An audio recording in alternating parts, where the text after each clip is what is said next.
we're excited to have you here this evening, and excited to have John Thompson joining us. He lives back east, and this summer has been teaching at BYU, so we're very fortunate that we're able to catch him right before he heads back.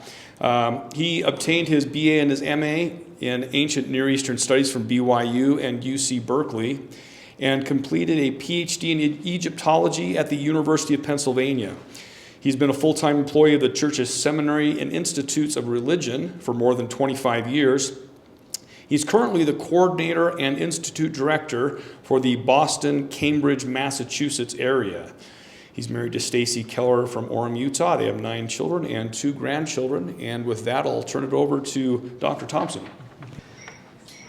So what we're going to do is look at the non-royal tombs surrounding the pyramids. So the great pyramids of Egypt. Whoop, I'm in the wrong mode here. So we have the pyramids of Egypt that you typically see, right? The Sphinx here.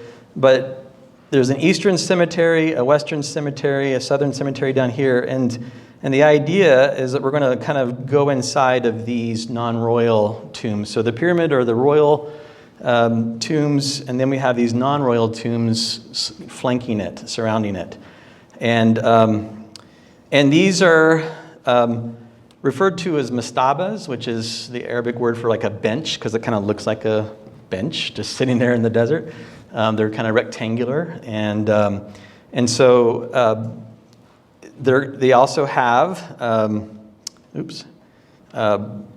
carved out. Many of them have carved out of the inside a little chapel over here, and then they will have a shaft, a burial shaft that goes down, and then they'll have the burial typically beneath it, beneath the ground.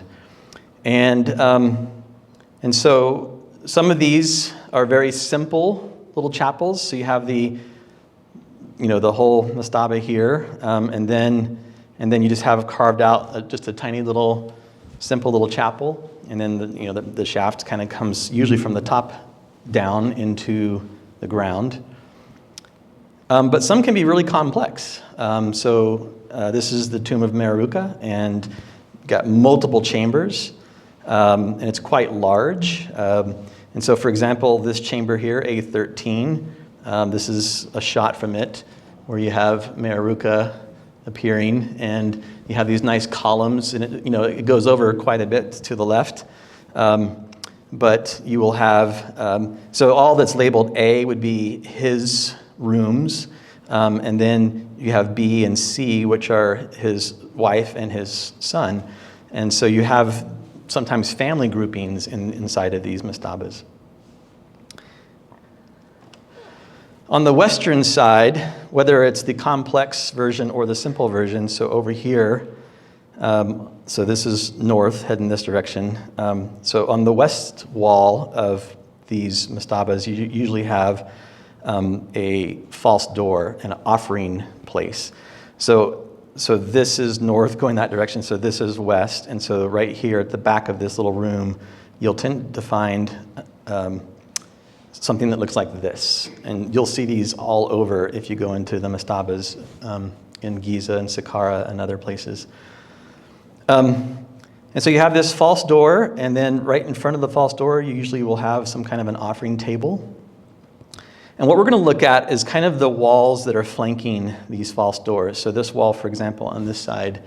What you will find on the walls flanking these offering tables is a depiction of the deceased sitting on a chair, typically, with an offering table sitting in front of him. And then usually there's a grouping of priests right in front of this table. Now, it depends. Every tomb is different. And there's no 2 tombs alike as far as how many priests are showing up and what they're doing. And so it's kind of been a puzzle, like what is this, right? Why do we have all these different priests? And again, they're doing different things, and they're usually in a different order even. So it's kind of hard to tell what they're depicting. So here's another example from a different tomb. Again, the deceased with his offering table. And then here we have just a long line of priests being depicted, doing different little rituals, and then we have a huge number of priests all around, right? We'll talk about their purpose in just a moment. And here's another example. So you can see the differences, right? You got some with like 14. Here's one with just 5, right? And the previous one had about 7. There's some with just 2 priests.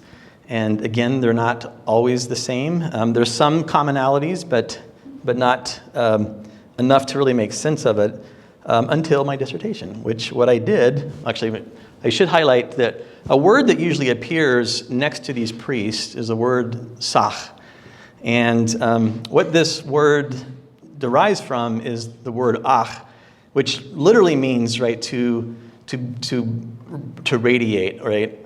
It's the same word that is used to reference the rising of the sun and the horizon, right? So when the sun rises, and you see those rays spilling out, right? That's the ach, the radiance. And when you put that little symbol right in front of it, that makes it a causative. So it's to cause to be radiant, or to cause to blaze, okay? Scholars have kind of debated what this word means, and some of them come up with this idea, right, that it's to cause to be effective, right, or to be useful, and the idea being that these rituals make the deceased, right, either radiant, right, or powerful and useful, so that when you appeal to the deceased, right, in a tomb, they could bless you, or go curse your enemies, or do something, bad for them, to them. I like this one. Jan Osman simply said this means to cause salvation, and he said it this way, right? In applying a concept like salvation, or a path of salvation, to Egypt, we must orient ourselves primarily to this idea of heavenly radiance, right?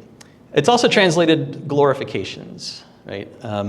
And the idea that we're glorifying an individual through these priestly rituals and what they're doing in the depiction. So we're going to kind of focus in on those priests. That's what my whole dissertation kind of did. It looked at all the different priests and all the tombs, what titles they had, what hierarchy within that title, what were they wearing, what the hairstyle was, all the iconography of the priests. And so we're going to look at the priests that particularly appear right there next to the offering tables, because they're the ones who are involved in this ritual of causing to be radiant, or causing salvation. So I think it's kind of interesting. So what I did is I took all of this. I don't expect you to read this. So this is just a quick little page of a spreadsheet where I just took the tombs, right, and put them in a spreadsheet, and then just laid out which priest they had, right, in that tomb. And I kept the priest in the right order that they appear. And so if there's a priest in one tomb who's like burning incense, and he's at the front, he's like the first priest, I would put him right in the front, in one of the first couple slots here. But some tombs have a priest who's at the end of their sequence. So then I would put another, that priest at the end of the sequence. And whenever I placed them all in this spreadsheet, and I kept all the priests the same and kind of lined up, right? So you have to kind of slide them around and get them lined up. So if you have a priest, performing incense in 2 tombs, you line up the incense burning priest, and then you look at what happens before and after, and you kind of puzzle it, right? And what I was able to determine was that the sequence that they're all, when you bring them all together, there's one giant sequence that they're all portraying. And this sequence that they're portraying actually shows up in the pyramids, in the pyramid texts, right? And so this was significant because in ancient, in Egyptology, the belief was that the kings, right, the royals, the kings and the queens had a different afterlife than the non-royals. So the royals would get to die and then join with Re on his solar bark, right, and then ascend into the heavens. But the non-royals, they had their nice little tomb on earth, right, the Mastabas that I was showing you, and they would basically dwell in that tomb forever, right? And the idea is that they would dwell on earth forever while the kings go up into the heavens. But this kind of demonstrated that that's probably not the case, that actually the non-royals and the royals are participating in the same rituals, right? The same ritual for causing salvation. And that it's not two different kinds of afterlife experiences, right? But they all might be having the same expectation. And so let's look at what the sequence is. Okay. So what typically will appear at the beginning of all of the priestly lines, if they depict this, right? Because so I have to add this. What they will do is I think they know this grand ritual, and they know all the different parts of this grand ritual, but then they'll pick and choose which part they're going to display inside their tomb. And so that's why they're not, none of them are the same. They're all kind of trying to be unique for some reason. And so they'll pick maybe the first priest and the fifth priest and the eighth priest in that sequence, put them in that tomb. And then a different tomb will come over here and pick maybe 10 of them and put them in. And so you get a variety. But when you combine them all, they all show this same ritual, or they all are deriving from this same ritual. And so the reason why there's a priest burning incense at the beginning of one tomb and then at the end of another tomb is because they burn incense more than once in their ritual sequence. And that shows up in the pyramid text as well. So you're going to see some repetition as we go through this ritual, and we'll talk about why they're repeating rituals. But the first ritual is just a simple libation. And what you'll typically see is two priests, one who's kneeling down and his hands are placed on an offering table. And the idea is that it's almost like he's preparing or suggesting, right, that this is an offering. And then you have another priest who stands behind with a jar, a hess jar, and pouring water, right, over the head of the priest in front. And this symbol here of a priest kneeling with a jar of water,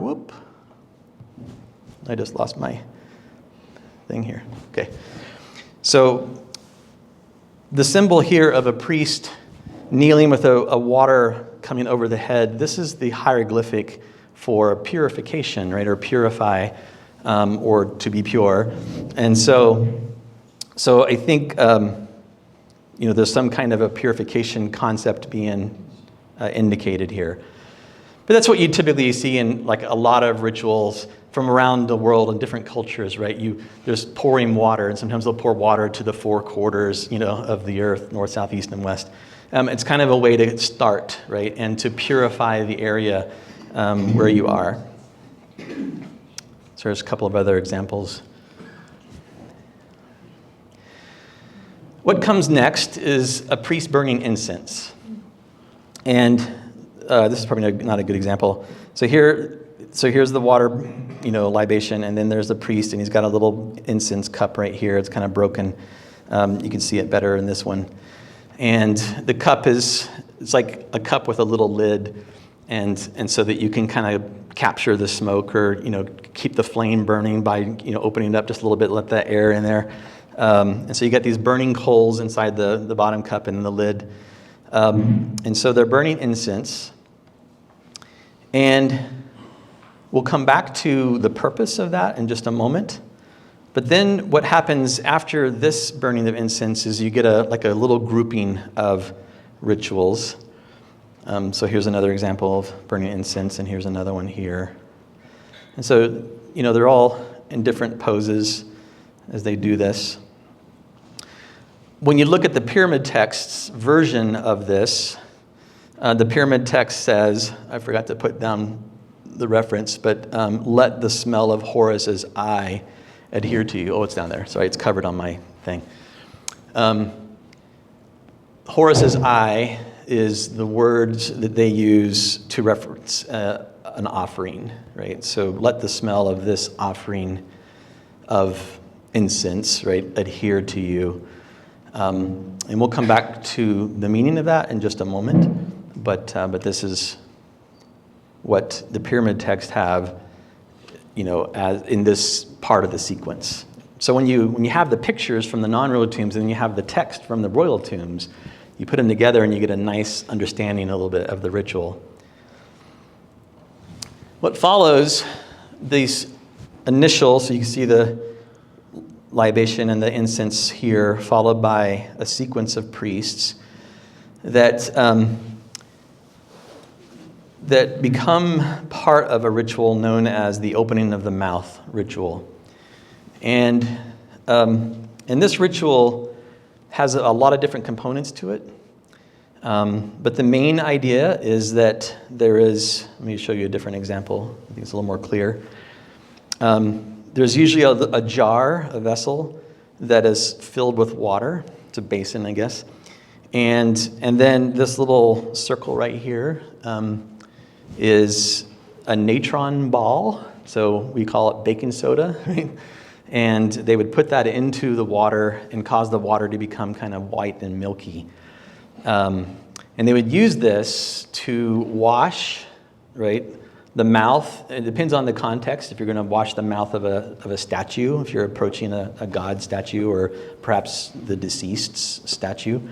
But the idea is that you're washing, and when you read the pyramid text, it's referred to as like milk, like mother's milk, right? And so it's white and milky, and it's like you're becoming like reborn, and you're becoming a new life, and so you're a child receiving milk for the first time. And so and so they're opening the mouth, and there's a simple meal. Again, you read the pyramid text, the meal comes with bread and wine and meat. And so those are kind of depicted here. On this little offering table. And so you have a little meal that's kind of, again, simple in its form. And so you have this opening the mouth and a simple meal. And then you have these priests here. This is a good way to identify them if you're in a non-royal tomb of the Old Kingdom. They perform a ritual gesture that's called the Jubilee, right, gesture.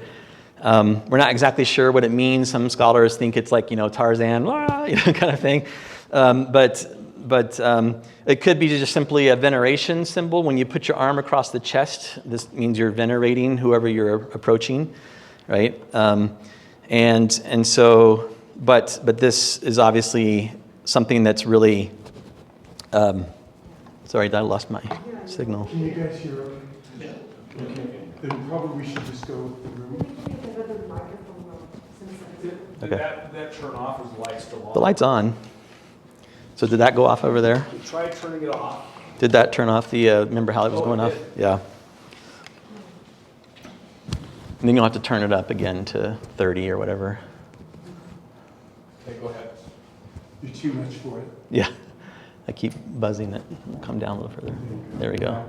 Okay. Okay, so then you'll have, so the priest performing Jubilee, I'll go back because there's a couple other priests. This priest here is simply just sticking his hand out. So here's this example. He just has his hand out just like this. And when you read the labels, it just simply means, right, that he's offering. And so he's a lector priest. He's kind of like the officiator of these rituals. And so you have a priest who's sitting here, and again, kneeling down, placing something onto an offering table. And then he stands behind to say, this is an offering, right? So it's got an offering gesture. And then his companion is holding what looks like a long bazooka, but it's actually just an open scroll of papyri. And so he's reading the ritual text, right? And then again, you have behind them the Jubilee gesture.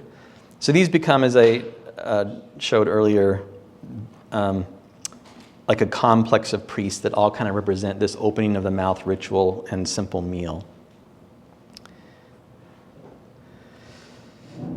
I even found in one tomb, I thought this was kind of neat, in the pyramid text, it mentions that after you have this simple meal and the opening of the mouth, there was a priest who's described in the pyramid text as coming in with a broom and washing and brooming away, the offering table, kind of like cleaning up after dinner, right? After they have this little meal. And then sure enough, in one of the tombs, you see the priest right here is doing the Jubilee gesture. And then here's a priest right behind him, and he's actually carrying a little broom in his hand. I thought, well, that's cool. This is a really one of those moments where you can tell that they're actually talking about the same thing, because you actually have the janitor right, depicted in this moment. But I'm sure there's something more ritualistic about his purpose, but it's not really spelled out too much.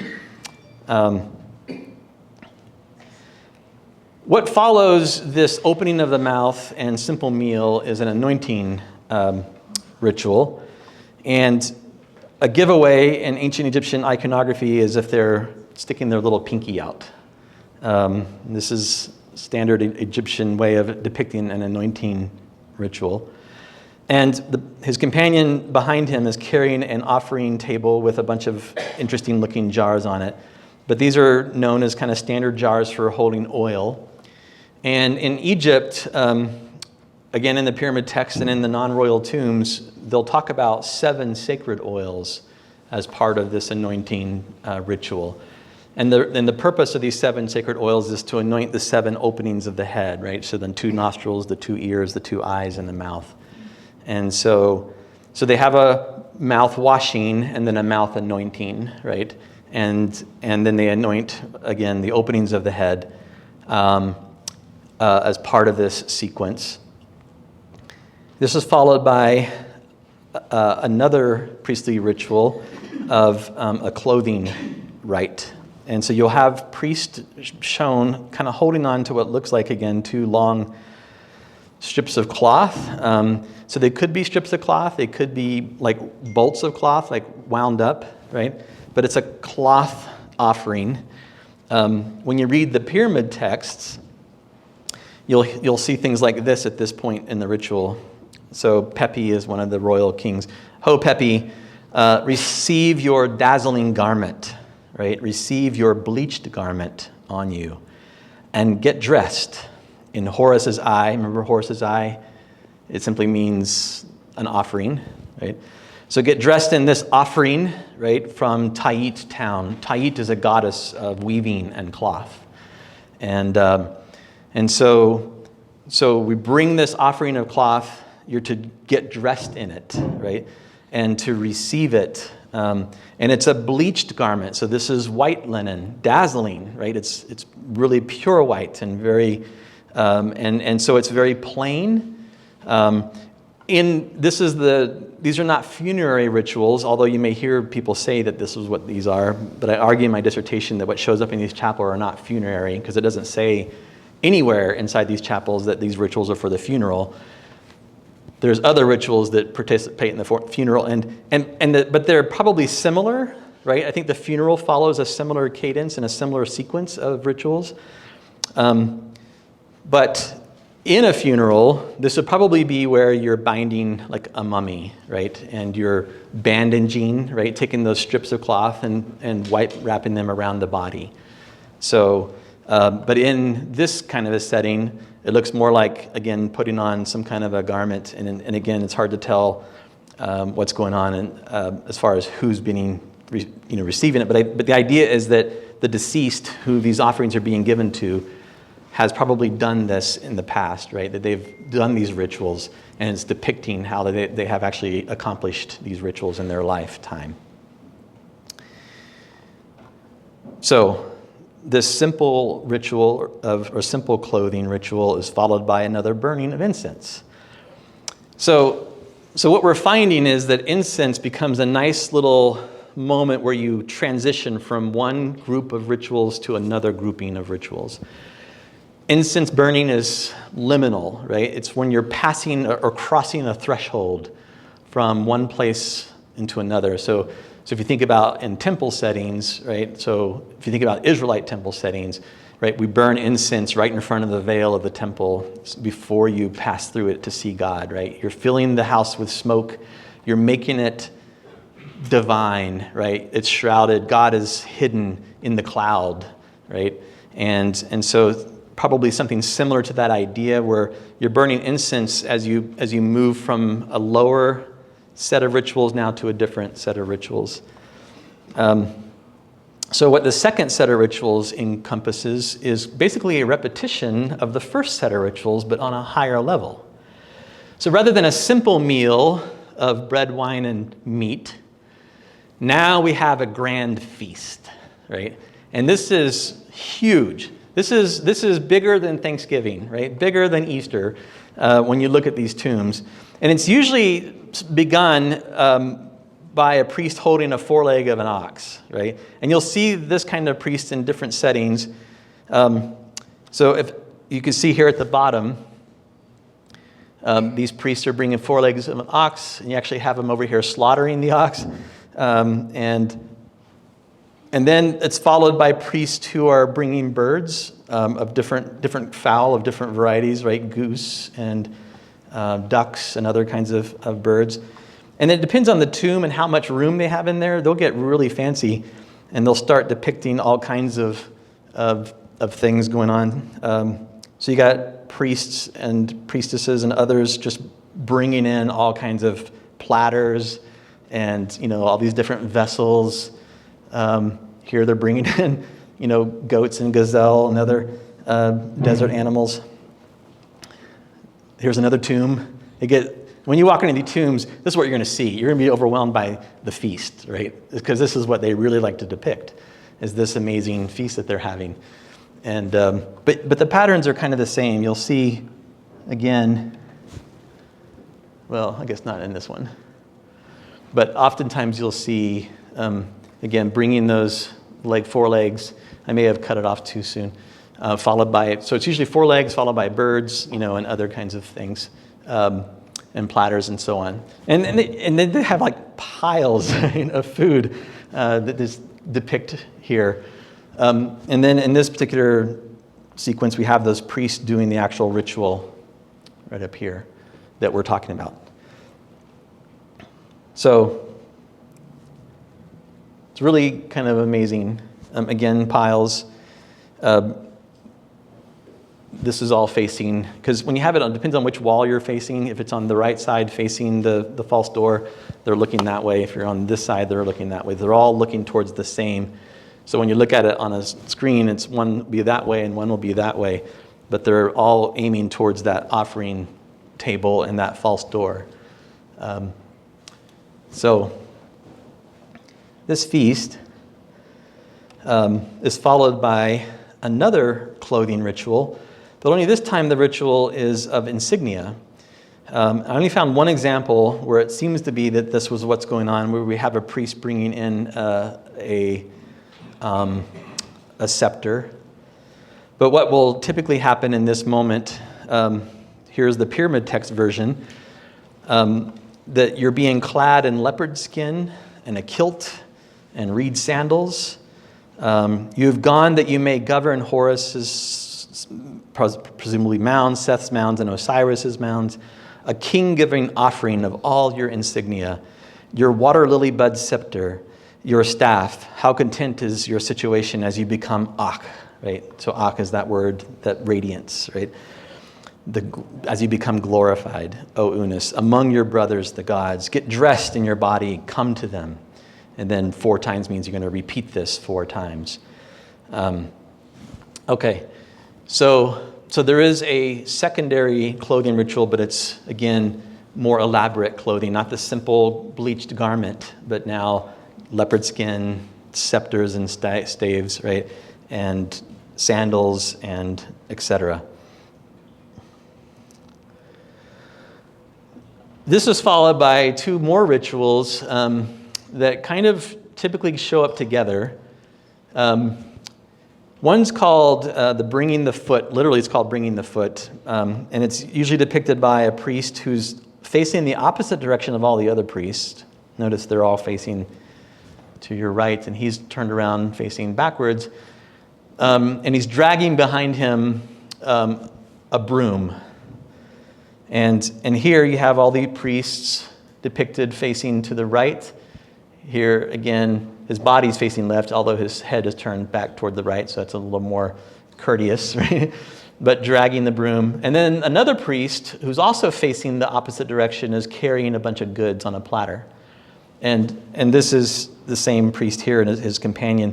And then down here, the same example, example of walking away with a broom. And then this priest here, the hieroglyphics above his head means this is a reversion of offerings. And what this means is, I'm assuming, is that when you bring all this food in for the feast, right, and you're offering it to the dead, well, the dead's not going to eat it. And you're probably not going to necessarily eat it all. I mean, you might have like a family gathering at the tomb, perhaps, maybe, I don't know, have a little meal together at the tomb with your dead ancestor. But to revert the offerings is to take them away, right? To clear out the tomb. And in a royal setting and in God temple setting, reversion of offerings can also be distributed, right, among lesser, right, temples and lesser individuals. And so this may reflect kind of the idea that the temple, you gather things into the temple, but then you redistribute, right, into the community. So you think about Israelite temples, you bring the offerings, and then the priests get to take much of the offerings home, and that feeds themselves and their families, right? Something like that. I don't know.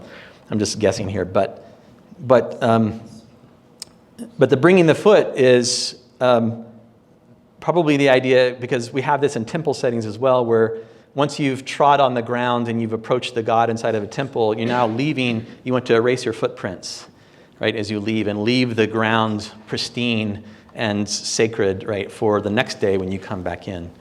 And so that's probably what they're doing here.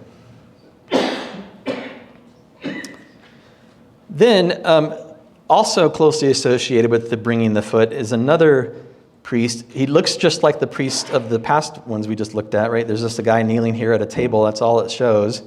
Another guy kneeling. And then this one, again, standing and carrying things out. But the text above the head tells you that there's something else going on with this one. So he's sitting, kneeling the same way, looks just like the other priest, but the text up here indicates that he's doing a ritual that's called smashing red pots. And the idea is that you could write upon these red pots, depending on the context, right, your enemies, the foreign nations that are your enemies, and then you smash the pottery that you've written their names upon. It's like voodoo, right? You're like a voodoo doll. I'm going to stab it a little bit. So this is an execration ritual where you're casting out evil, right? Getting rid of chaos. You're trying to sacralize by destroying those things that are the enemy of goodness, right? The enemy of order. And so we have this seemingly going on in these tombs. And we'll talk about maybe how these relate. I'll skip that. Then what follows is another libation and another censing. So this kind of, you start with that and you end with that. So it's kind of like the bookends of this ritual sequence. And I don't really have much more to say about that. Oh, I do. The censing, when you read the pyramid text, so we had two censings prior to this one. We had one at the beginning, one in the middle, and now we have this as a third incense burning. The pyramid text for the first two is the same. When you get to this one, the text changes a little bit. And this incense is referred to as being of great purity, right? So it's great as opposed to just purity. And is to become high and big, right? So these words are being used, these adjectives in the text. And then, again, let your scent be on Unas and purify Unas. So Unas is one of the kings in the royal pyramid text. So it seems like this burning of incense is kind of a higher form of incense burning, right? It's using these, again, these adjectives that don't appear in the earlier ones of being great, being high, being big. And so, again, that suggests that we're kind of increasing we're kind of progressing from a lesser order to a higher order as we're moving through this sequence of rituals. This was the best one for me. In the sequence of a few tombs, there is a character who's carrying a bag, and one of the tombs actually had the title. So this hieroglyphic here and right here is the title Khatemti, and meaning literally a sealer.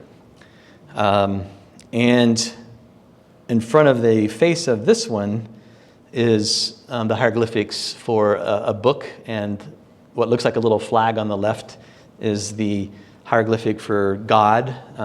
So a divine book, right? So a sealer of the divine book or something like that.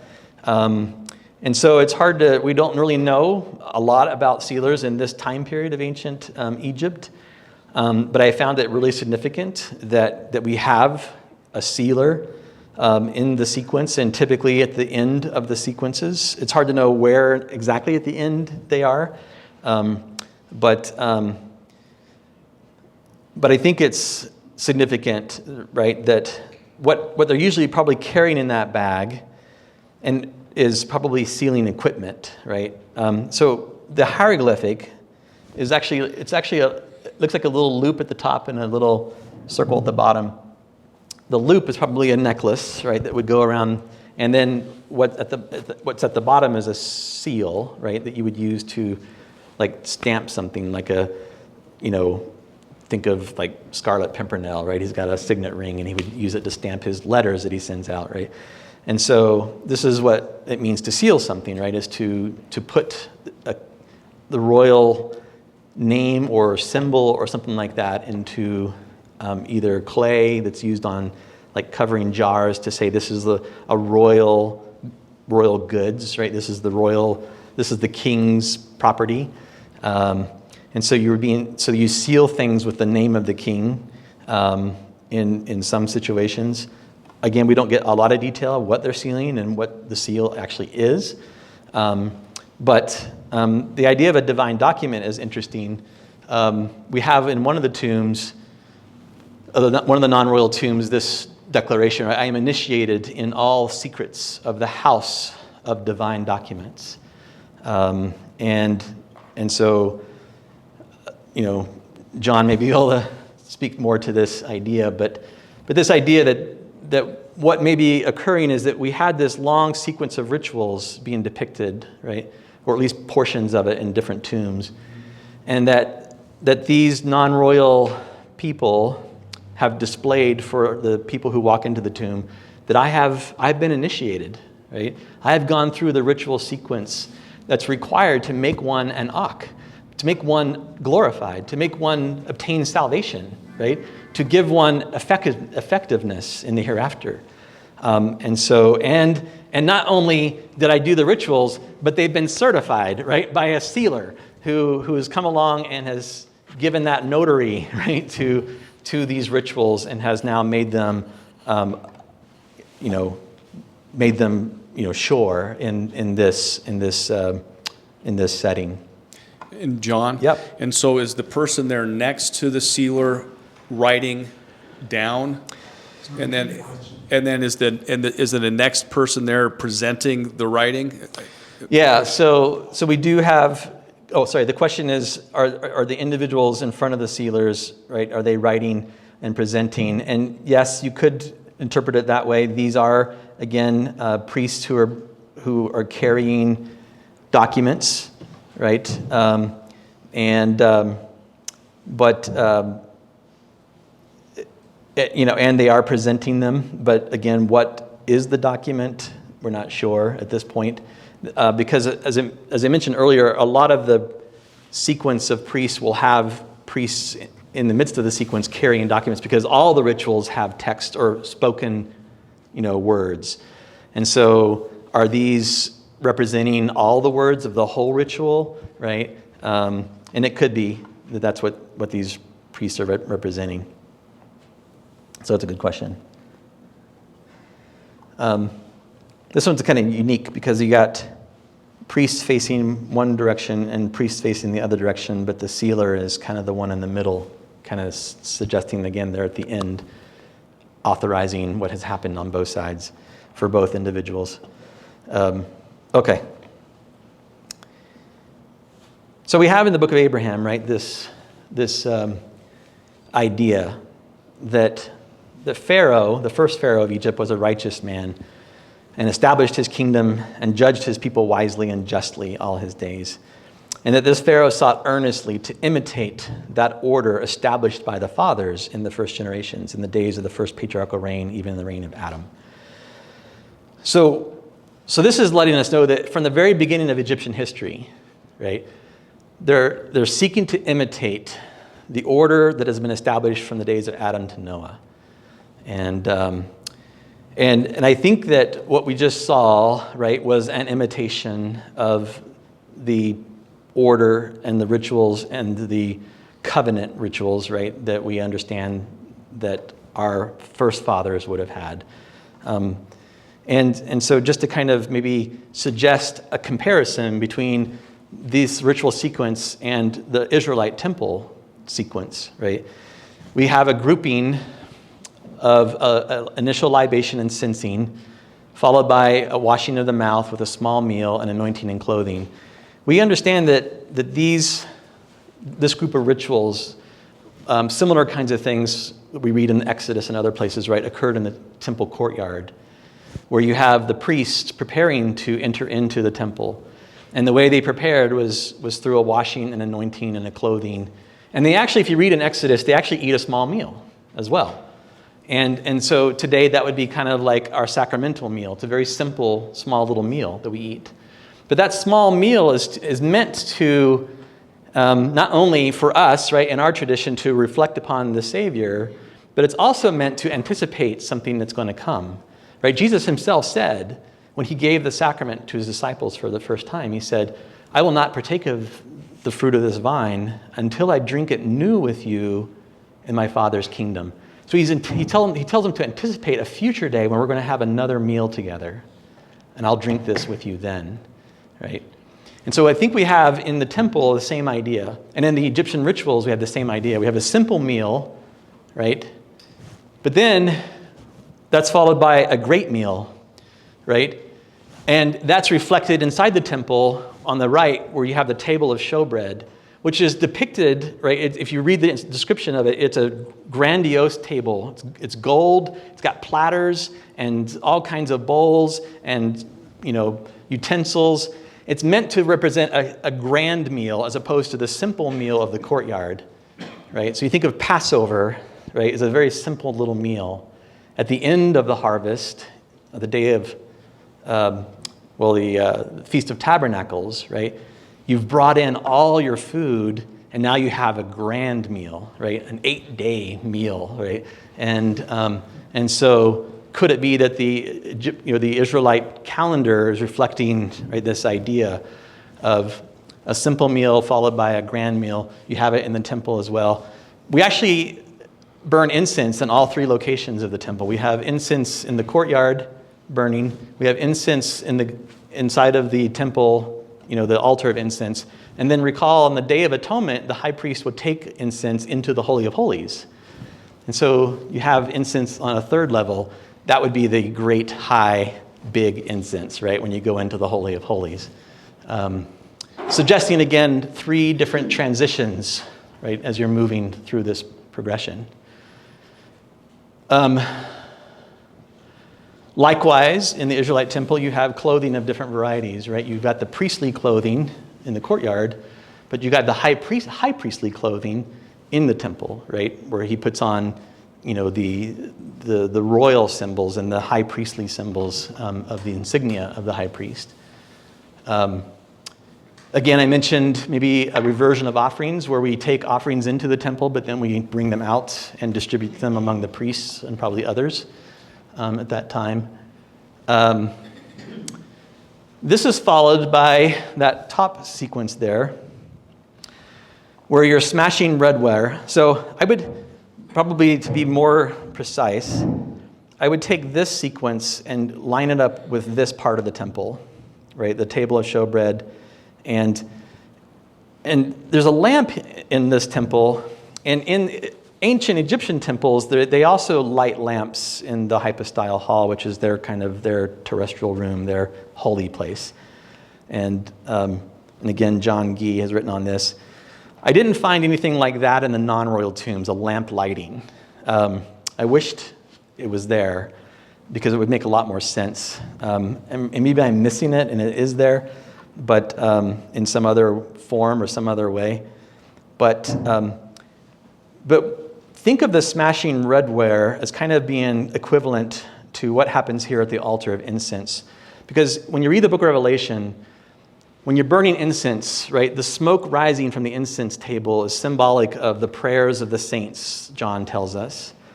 But he also mentions the angel taking the coals off of the altar and casting it to the earth.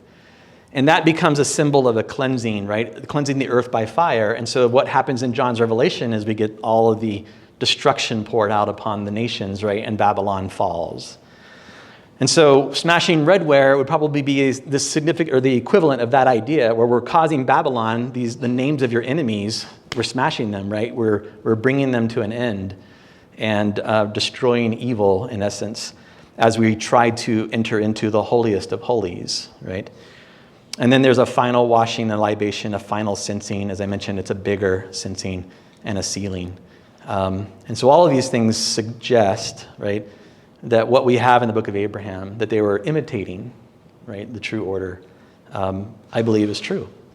And I think it's amazing that we have, again, these date back to as early as 2600 BC. This is really, really old, right? These rituals that we're looking at in the Egyptian.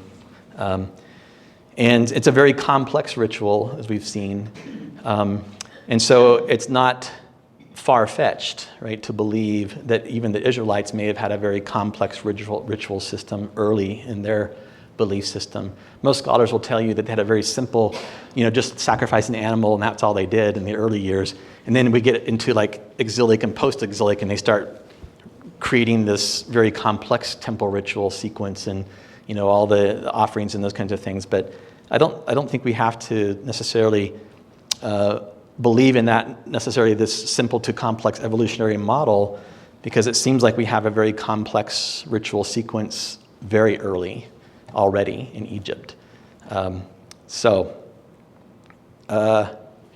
will also say this. There's been a lot of discussion about the parallels of temple with masonry and other 19th century surroundings of Joseph Smith. And that's okay that we can find parallels outside of, Joseph Smith's own experience. But we also find parallels, obviously, all the way back 2,600 years BC. And so the question is, right, which parallel is the true one, I guess you could say? Is Joseph Smith restoring an ancient order of things as he claimed? Right? Or is he just borrowing from his neighbors, right, from masonry and other things? I think there's obviously a little bit of influence from his neighbors, from the things that he's experienced in his environment, but that doesn't discount the fact that we do have a ritual sequence that we're all very familiar with. It's a little bit different in how we experience it, but everything we do in our modern temples is kind of outlined right here, right? We have incense burning in our modern temples, even though we don't actually burn it, but we do gestures to represent those kinds of things. And so this sequence is the ancient order of things, and I believe that Joseph Smith has restored them to us today. So anyway, that's my presentation, so we can open up for questions. Yes? Do we have any idea what period in time Abraham was in Egypt? John, why don't you answer that one? It's something you kind of addressed pretty... If you want a round date, around 1800. Yeah. Give or take 50 years. Approximately what is known today as the 13th, 14th dynasty of Egypt. A little bit of 12 maybe, 12, 13, 14. So, yeah. But from what you say, the ceremony predates Abraham. Mm-hmm. They apparently got something from Abraham, but they also had an existing framework before Abraham. Mm-hmm. So, yeah. Again, that's what the Pearl Gate Prize claims, right? That they were imitating what they learned from Adam to Noah. So, yeah, predating Abraham.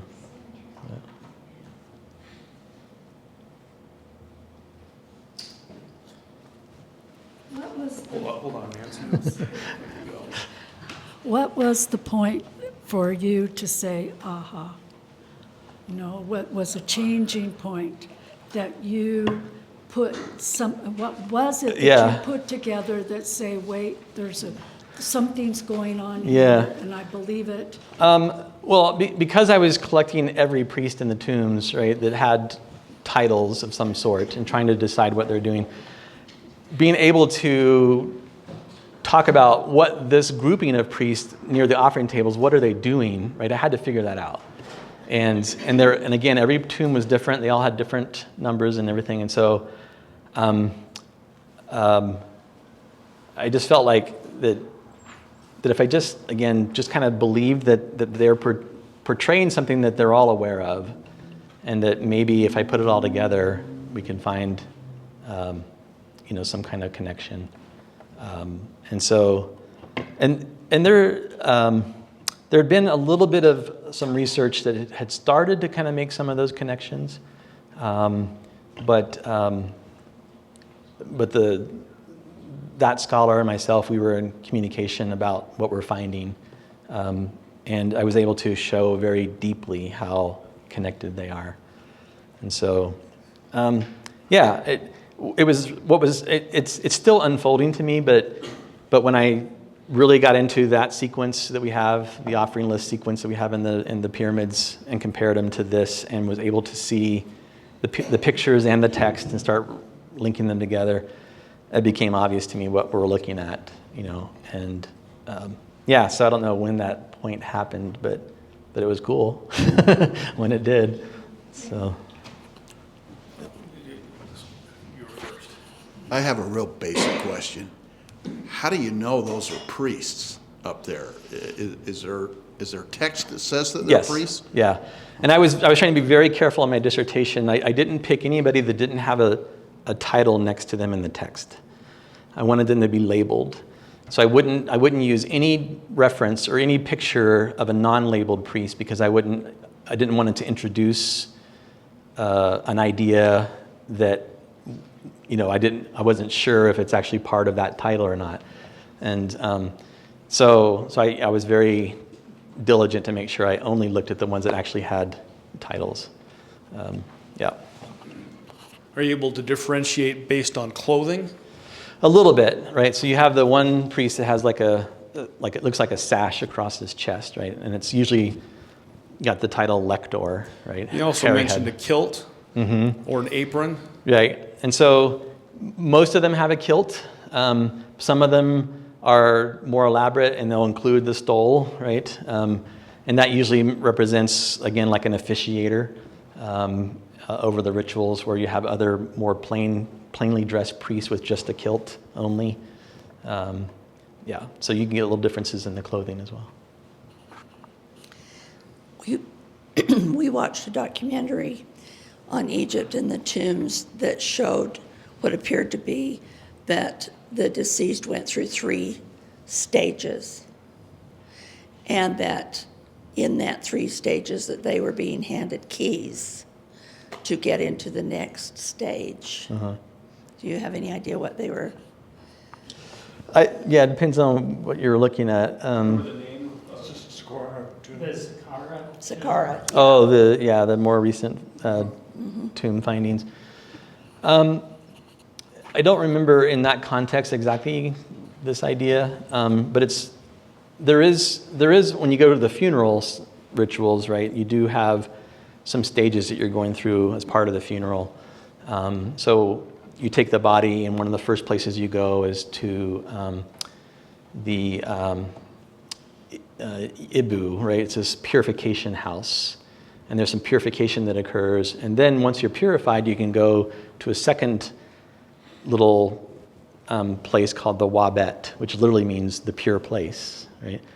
And as you're in these different locations, they're doing different things to the body, right? So they're mummifying the person, getting them prepared.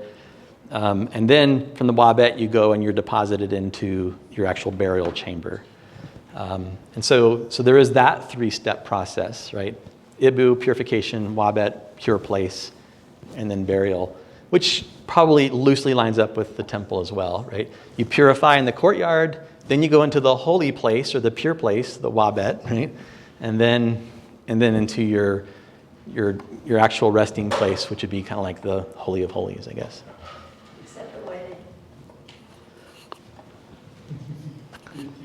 the way they presented it was more like a step upward to the ultimate radiation that you mentioned. Yeah. That's what rather than being buried in a tomb and Yeah. steps. And they also said, they very distinctly said, it looked like they were handing off keys in order for that deceased person to progress. Yeah, I'm not sure about the keys in the Saqqara tombs. I'm not sure what they're referring to, but I remember, obviously in later, like New Kingdom period, we have texts like the Book of Gates, where the deceased has to travel and pass through different gates, and every gate has demons with like knives ready to stop you if you don't have the proper understanding, the knowledge that you need to get past those gates, right? So we do have that concept in ancient Egypt. I'm not sure what the keys are that they're referring to in that film that you saw. So, Dr. Thompson, so when we know now, from Joseph Smith's perspective and our perspective with the temple rites and ceremonies, what we know now, looking backward or looking back to the future, and we see sort of this structure, this presentation, how do people who don't know what we know, what do they think about it? What do they think that's depicting to them? Do they think it's a holiness schematic or? Yeah, certainly. This isn't new to Catholics, right? This is a Catholic Mass almost.